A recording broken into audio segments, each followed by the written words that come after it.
Hi friends, welcome to our channel Vaidik Pathshala. और आप लोग पढ़ रहे हो क्लास 11 माइक्रो इकोनॉमिक्स। ठीक है, हम लोग जो बुक फॉलो कर रहे हैं वो है संदीप गर्ग जी की माइक्रो इकोनॉमिक्स बुक। और आज हम लोग पढ़ने वाले हैं micro economics versus macro economics. हालांकि जैसा कि हम माइक्रो इकोनॉमिक्स को तो बहुत ही डिटेल में पढ़ेंगे इस बुक में, और मैक्रो इकोनॉमिक्स आप लोग डिटेल में पढ़ोगे क्लास 12 की बुक में। ठीक,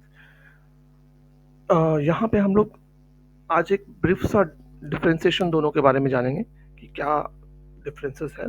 थोड़ा बहुत जानेंगे, बहुत ज़्यादा डिटेल में नहीं। ठीक है, इतना आप जानेंगे कि हाँ, आपको क्लियर हो जाए कि माइक्रो इकोनॉमिक्स क्या है, मैक्रो इकोनॉमिक्स क्या है।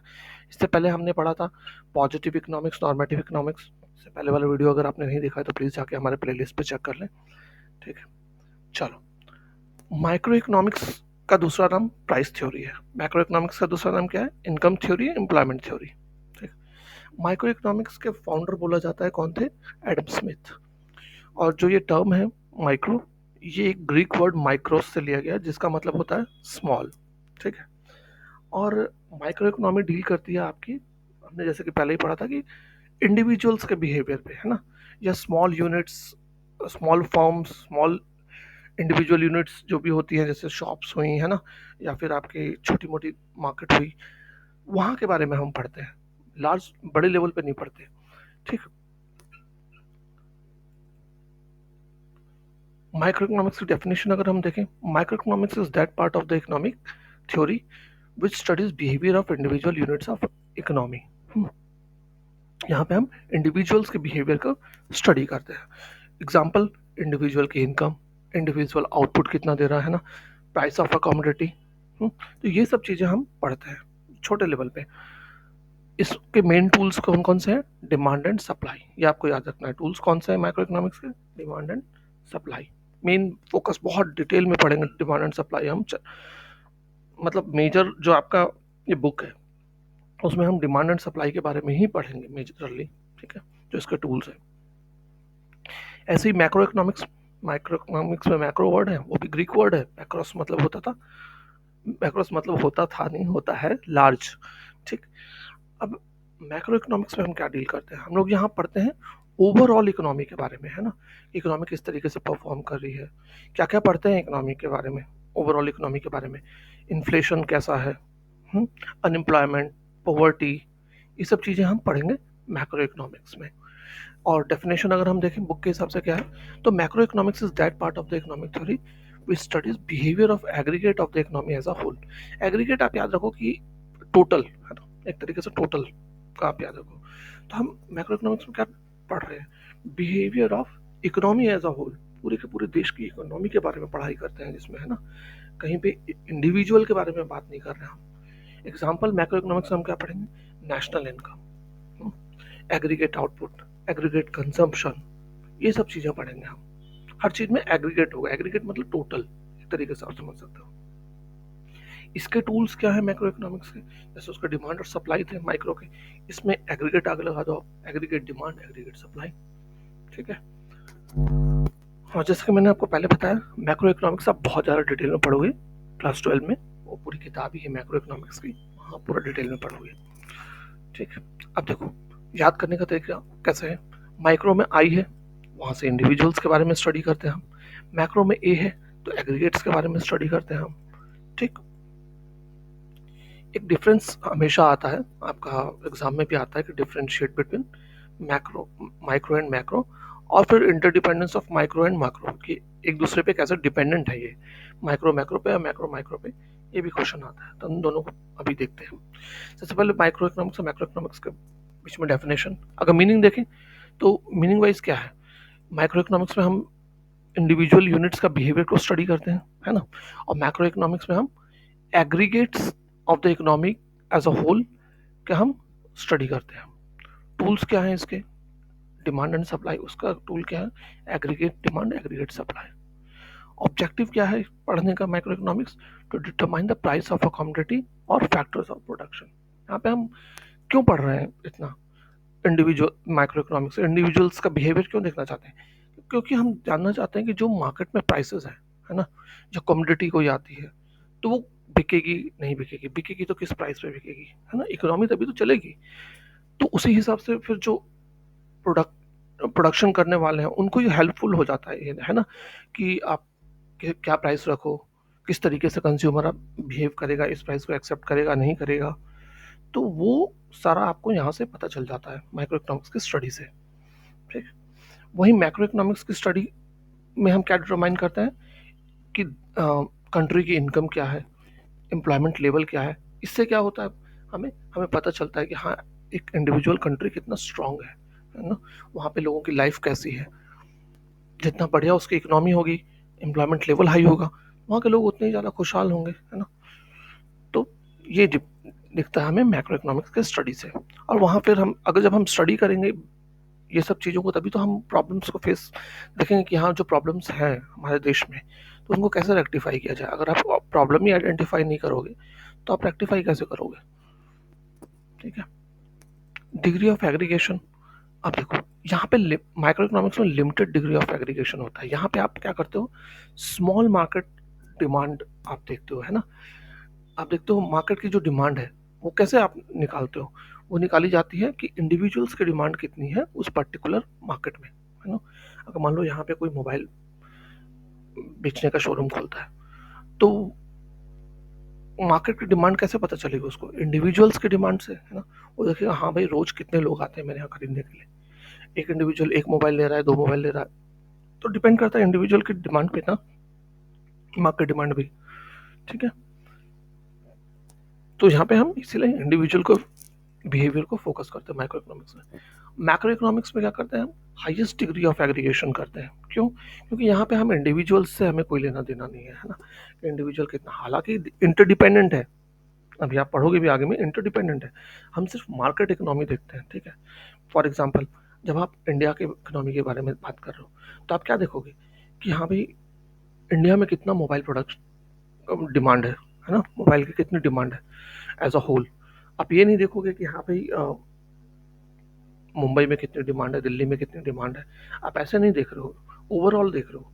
या फिर हो सकता है आप एक इंडिविजुअल एरिया का देख रहे हो, फॉर दिल्ली का देख रहे हो फॉर एग्जांपल, कि दिल्ली में मोबाइल की कितनी डिमांड है एक महीने में। बट हो सकता है दिल्ली के अलग अलग इलाकों में अलग अलग डिमांड हो, है ना। मालवीय नगर में कुछ और डिमांड हो, हाँ, साकेत में कुछ और डिमांड हो, कमला नगर में कुछ और हो, विकास पुरी में कुछ और हो, हाँ। तो ऐसे जो दिल्ली के अलग अलग इलाके हो सकता है अलग अलग डिमांड हो हर जगह की, शाहजहाँ में कुछ और डिमांड हो। तो भाई किसी और जगह का नाम नहीं लिया था, पूरा मत मानना, तो जो दिमाग में आ रहा था वो नाम ले लिया मैंने। तो इस तरीके से आप देखो कि यहाँ मैक्रो इकोनॉमिक्स की बात होती है, जो हाईएस्ट लेवल पे हम एग्रीगेशन कर रहे हैं ना, दिल्ली का हम देखते हैं। तो हमें जो कंपनी होती है, बड़ी बड़ी कंपनियां होती हैं, वो क्या करती हैं, वो इंडिविजुअल डिमांड से उनको मतलब नहीं, उनको मेजरली किससे मतलब है, कितना उनका डिमांड हो रही है हर महीने, है ना। लेकिन अल्टीमेटली उनको इंडिविजुअल डिमांड का भी फोकस करना पड़ता है। क्यों? क्योंकि अब वो देख तो रहे हैं कि हाँ भाई, मान लो उन्होंने इनिशियली में कोई मोबाइल लॉन्च किया, वो था 25,000 का। ठीक है। अब वो क्या चाहते हैं, सिर्फ सिर्फ मार्केट डिमांड देखते हैं वो, है ना। तो उन्होंने देखा भाई, डिमांड तो कुछ ज़्यादा नहीं आई, मान लो 20,000 मोबाइल बिके एक महीने में। तो सोचेंगे यार, हम तो सोच रहे थे 50-60 हज़ार बिकेगा, पर क्यों कम आई। तो वो डिस्काउंट देते हैं 2,000 का। ठीक है, सपोज मान लो, अब उन्होंने थोड़ा सा 2,000 का डिस्काउंट दे दिया, तो उन्होंने देखा हाँ कि थोड़ा सा अगले महीने डिमांड बढ़ी है। तो उन्होंने क्या देखा कि उन्होंने इंडिविजुअल लेवल पे देखा, है ना, कि इंडिविजुअल क्या प्रेफर करेगा, कि अगर हम थोड़ा सा प्राइस कम करेंगे तो इसकी 100% डिमांड बढ़ेगी। तो उन्होंने इंडिविजुअल को भी देखा, है ना। फिर मान लो वो और 2,000 कम करते हैं, और ज़्यादा डिमांड बढ़ेगी। तो ना चाहते हुए भी मैक्रो इकोनॉमिक्स 100% माइक्रो इकोनॉमिक्स पर डिपेंडेंट है। बहुत डिमांड बढ़ जाएगी तो उनको समझ आ जाएगा कि हाँ भाई, ये एक कंफर्टेबल प्राइसिंग है जिसपे इंडिविजुअल अफोर्ड कर सकता है, तो वो उस हिसाब से डिटरमाइन करेंगे, है ना। आपने देखा, यहीं पे सीख लिया आपने कि किस तरीके से माइक्रो इकोनॉमिक्स और मैक्रो इकोनॉमिक्स एक दूसरे पे इंटरडिपेंडेंट है। हालांकि अभी हम और पढ़ेंगे इसके बारे में भी। अजम्पशंस क्या मानी जाती हैं दोनों के केस में, माइक्रो इकोनॉमिक्स के केस में अजम्पशन ये मानी जाती है कि जो भी माइक्रो वेरिएबल्स हैं वो कांस्टेंट रहेंगे। जैसे कि आपकी नेशनल इनकम कांस्टेंट रहेगी, कंजम्पशन कांस्टेंट रहेगी, सेविंग्स कांस्टेंट रहेगी। ठीक। और मैक्रो इकोनॉमिक्स में क्या माना जाता है कि जो भी माइक्रो वेरिएबल्स हैं वो कांस्टेंट रहेंगे। क्या, जैसे जो हाउस होल्ड वाले हैं वो खरीदते ही रहेंगे चीज़ों को। हाँ, प्राइसेस ऑफ इंडिविजुअल प्रोडक्ट्स भी जैसी हैं वैसी ही चलती रहेंगी। तो ये सारी चीज़ें मैक्रो वाला मानता है कि माइक्रो वेरिएबल्स कांस्टेंट रहेंगे, माइक्रो वाला मानते हैं कि मैक्रो वेरिएबल कांस्टेंट रहेंगे। ठीक, ये एजम्पशन है दोनों की। एजम्पशन मतलब मान लेना किसी चीज को, है ना, उसको कहते हैं एजम्पशन। दूसरा नाम क्या है इनका माइक्रो इकोनॉमिक्स का, इसको प्राइस थ्योरी बोलते हैं, क्योंकि ज्यादातर प्राइस ऑफ कमोडिटी पे ही फोकस है हर चीज का। अब यहाँ प्राइस ही प्राइस, प्राइस ही प्राइस, उसी से डिपेंडेंट है डिमांड, उसी से डिपेंडेंट है सप्लाई, है ना। तो इसलिए इसका नाम रख दिया प्राइस थ्योरी। और यहाँ पे क्या है, नेशनल इनकम की बात होती है, नेशनल प्रोडक्शन की बात होती है, एम्प्लॉयमेंट की बात होती है। तो इस चलते इसको क्या नाम रख दिया गया, इनकम एंड एम्प्लॉयमेंट थ्योरी रख दिया गया मैक्रो इकोनॉमिक्स का नाम। एग्जाम्पल्स तो हम बहुत सारे देख चुके हैं, इंडिविजुअल इनकम, इंडिविजुअल आउटपुट हो गया माइक्रो इकोनॉमिक्स का एग्जाम्पल, और नेशनल इनकम, नेशनल आउटपुट आपके मैक्रो इकोनॉमिक्स के आउटपुट हो गए, एग्जाम्पल हो गया। ठीक है, अब बात आती है आपकी interdependence of micro and macro economics. तो होप आपको ये डिफरेंस जो है माइक्रो मैक्रो इकोनॉमिक्स का बिल्कुल क्लियर हो गया हो, कोई डाउट नहीं है इसमें। अगर कहीं पे कुछ मिसिंग हो रहा हो, नहीं समझ में आ रहा हो, तो रिकॉर्डेड लेक्चर आप 2 बार सुनो, 3 बार सुनो, 100% आपको क्लियर हो जाएगा। ठीक है, और हाँ, लेक्चर सुनने के बाद किताब जरूर पढ़ लेना। ऐसा ना हो कि सिर्फ लेक्चर सुना और किताब नहीं पढ़ा। देखो होता क्या है ना कि लेक्चर सुनने के बाद जब आप किताब भी पढ़ लेते हो तो वो चीज़ें आपके दिमाग में छप जाती हैं, फिर आप एकदम रटा हुआ, आपको एकदम, आप देखना कैसा आपको अलग सा फील होगा, बहुत कॉन्फिडेंस आ जाएगा। ठीक है, कोई कोई पॉइंट नहीं समझ आ रहा है, 2 से 3 बार समझो यार। और मान लो मेरे से नहीं समझ आ रहा, किसी और टीचर से भी समझ सकते हो, मैं ये भी कह रहा हूँ, इतने अच्छे अच्छे टीचर हैं आपको पढ़ाने के लिए यूट्यूब पे। और मैं सबसे ज़्यादा अप्रिशिएट करूँगा कि अगर आपको कहीं पे दिक्कत हो रही है आप हमें कमेंट करें, है ना, कोई सजेशन देना चाहते हो तो वो भी करें, तो हम जरूर आपके सजेशंस को अपनाएंगे। ठीक, चलो, माइक्रो इकोनॉमिक्स मैक्रो इकोनॉमिक्स का डिफरेंस क्या है। देखो इकोनॉमिक्स क्या है, एक सब्जेक्ट है, उसको हम डिवाइड करें माइक्रो मैक्रो में, बट आप ऐसा नहीं कर सकते कि हाँ भाई माइक्रो और मैक्रो बिल्कुल अलग अलग है, इनका कोई इंटर रिलेशन नहीं है, ऐसा नहीं हो सकता ना, क्योंकि दोनों है तो इकोनॉमिक्स के ही सब्जेक्ट ना, इकोनॉमिक्स के ही अंदर आ रहे हैं। तो दोनों को वाटर टाइट कंपार्टमेंट में रखने का मतलब क्या है, एक दूसरे से कोई लेना देना ना होना, वाटर टाइट कंपार्टमेंट का मतलब होता है। ऐसा कभी भी नहीं हो सकता, है ना। अभी हमने एग्जांपल भी ऊपर देखा था, फिर से अब हम और डिटेल में पढ़ेंगे। तो ये दोनों एक दूसरे पे डिपेंडेंट है ही है, इंटरडिपेंडेंट है, बिल्कुल है। कैसे हैं, चलो, micro economics depends on macro economics. कैसे डिपेंड है माइक्रो मैक्रो पे, देखो, law of demand came into existence from the analysis of behaviour of group of people. आगे चल के आप एक लॉ ऑफ डिमांड पढ़ोगे, है ना। अब लॉ ऑफ डिमांड जो है वो किसी एक बंदे के डिमांड पे नहीं बढ़ सकते हम, है ना। हो सकता है एक बंदे को भाई कुछ पसंद हो, दूसरी चीज पसंद ना हो। फॉर एग्जाम्पल, यहाँ इतने सारे मोबाइल के ऑप्शन है मार्केट में, अब किसी को ओप्पो का मोबाइल पसंद आता हो, किसी को वीवो का मोबाइल पसंद आता हो। अब आप लोग सोच रहे हो सिर्फ मोबाइल का ही क्यों एग्जांपल दे रहे हो सर, आप किसी और का भी एग्जांपल दे सकते, बिल्कुल दे सकते हैं भाई, लेकिन मोबाइल आजकल हर किसी के पास होता है, इस चलते मैं एग्जांपल दे रहा हूँ इसका, सबसे सिंपलेस्ट है। तो coming back to the point, किसी को वीवो का मोबाइल पसंद होगा, किसी को ओप्पो का होगा, किसी को आपका सैमसंग का होगा, है ना, कोई नोकिया का पसंद करता होगा, या कोई मोटरोला का, या कोई आईफोन का। तो अगर आप इंडिविजुअल डिमांड पे कोई कंपनी वर्क करने लग जाए तो कितनी मुश्किल हो जाएगी उसको, है ना। तो फिर उसके हिसाब से होगा, हाँ भाई कोई नोकिया का पसंद करता हो तो नोकिया छाप दे, पता चला बाकी अगर 10 लोगों को लिया तो पता चला नोकिया तो लोग खरीदना ही नहीं चाहते, लोग खरीदना चाहते हैं सैमसंग या वीवो या ओप्पो, तो मुश्किल हो जाएगा। तो इस चलते ग्रुप ऑफ पीपल की स्टडी करा जाते हैं माइक्रो माइक्रो इकोनॉमिक्स में भी, ताकि एक ओवरऑल पता चल सके कि हाँ क्या डिमांड है लोगों की, है ना। तो ऐसा नहीं कि एक इंडिविजुअल पे, हाँ इंडिविजुअल पे उसका असर क्या हो सकता है वो भी आप कैसे देखते हो, एक ग्रुप की स्टडी करके, है ना। अगर मान लो आप 50 लोगों का ग्रुप बनाया उन्होंने, है ना, और उसके हिसाब से पता चला कि सपोज सैमसंग का फोन 50 में से 22 लोगों को सैमसंग का फोन पसंद था, वो सबसे ज्यादा, तो फिर फोकस सैमसंग पे ही होगा, है ना।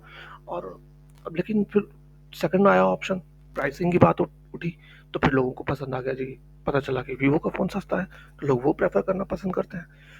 तो फिर सैमसंग वाला क्या देखेगा, वो देखेगा हाँ ठीक है मेरा फ़ोन पॉपुलर तो है, लेकिन प्राइस की वजह से लोग नहीं खरीदना चाहते, तो वो अपना प्राइस लोअर लाएगा, कोशिश करेगा जो दूसरे मोबाइल कॉम्पिटिटर हैं उसके उसके बराबर करे, है ना।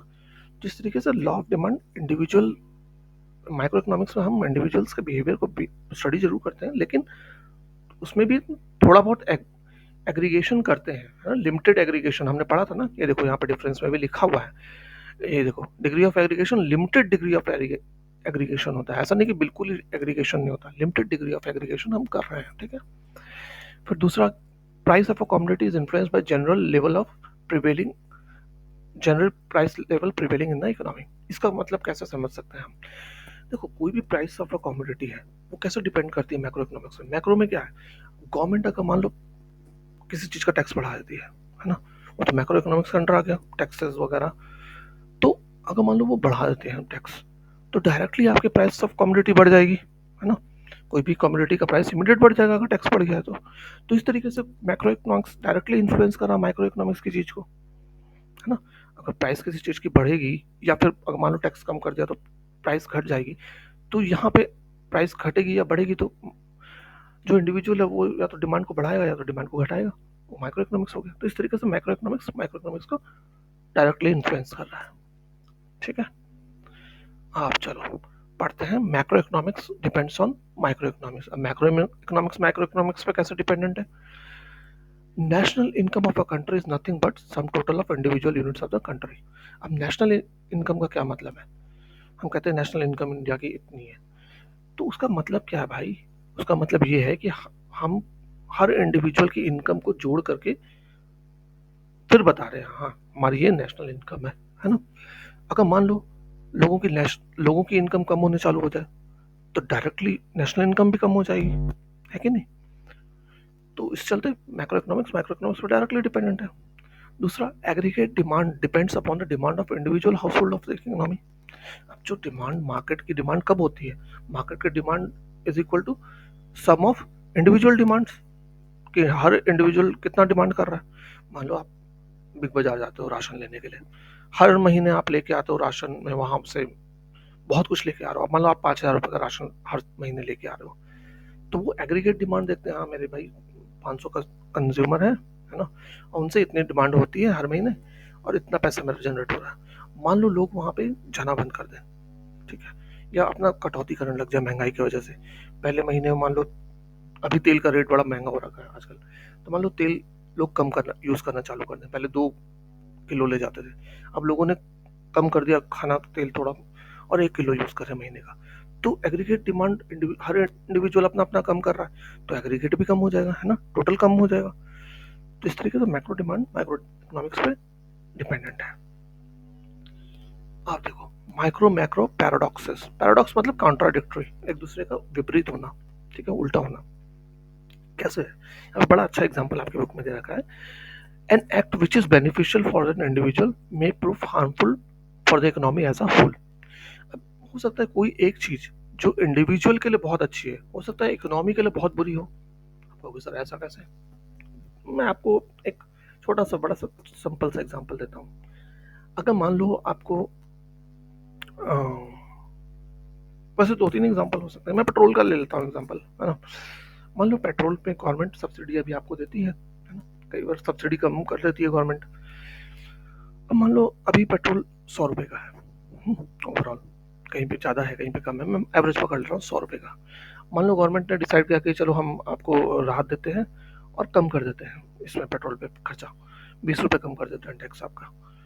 तो अब पेट्रोल 80 रुपए हो गया, है ना। तो इंडिविजुअल के लिए तो बड़ी खुशी की बात है, अरे पेट्रोल सस्ता हो गया।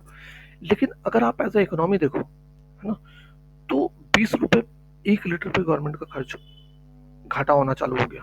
पहले कंपैरिजन में 20 रुपए घाटा होना शुरू हो गया गवर्नमेंट को। अब 1 लीटर पे 20 रुपए घाटा हो रहा है, रोज का करोड़ों रुपए हो गया। कितने हजार लीटर पूरे इंडिया में आप सोच के देखो, है ना, करोड़ों रुपए घाटा हो गया गवर्नमेंट को। वो करोड़ों रुपए जो एज ए इकोनॉमी कहीं यूज गवर्नमेंट लगा सकती थी, है ना, हो सकता है पुल बनाती कहीं पे, हुँ? कहीं पे बिजली घर बनाती, या हो सकता है किसानों का लोन माफ करती, या हो सकता है आपको लोन्स देती, हुँ? या फिर हो सकता है कोई बड़ा कॉलेज बनाती, हॉस्पिटल बनाती आपके काम की, रेलवे स्टेशन का एक्सपेंशन करती, कोई ट्रेन बनाती, आर्मी में भर्ती निकालती, हाँ, या फिर कोई और। अब ये जो रोड्स वोड्स बनती हैं, अगर इनके लिए भी पैसा तो चाहिए, और पैसा चाहिए होता है तो फिर लोग भी चाहिए होते हैं, तो एम्प्लॉयमेंट जनरेट होता है। तो अगर गवर्नमेंट ने आपको 20 रुपए का आपका फायदा करवाया, गवर्नमेंट ने सब्सिडी दे करके, हाँ, आप बड़े खुश हुए, लेकिन ओवरऑल आप देखो कितना घाटा हो गया आपको, कितना नुकसान होगा, है कि नहीं? हो सकता है आपका रोजगार भी डिपेंडेंट होता, आपको अच्छा रोजगार मिल जाता अगर आप 20 रुपए और एक्स्ट्रा देते तो, बट वो हो सकता है वो आपका रोजगार भी छीन गया अब 20 रुपए अपना बचाने के चक्कर में। तो गवर्नमेंट को भी, लेकिन गवर्नमेंट ऐसा भी नहीं कर सकती कि हाँ आपका फायदा देखे और अपना घाटा कर ले, या आपको बिल्कुल घाटे में डाल दे अपना फायदा देखे।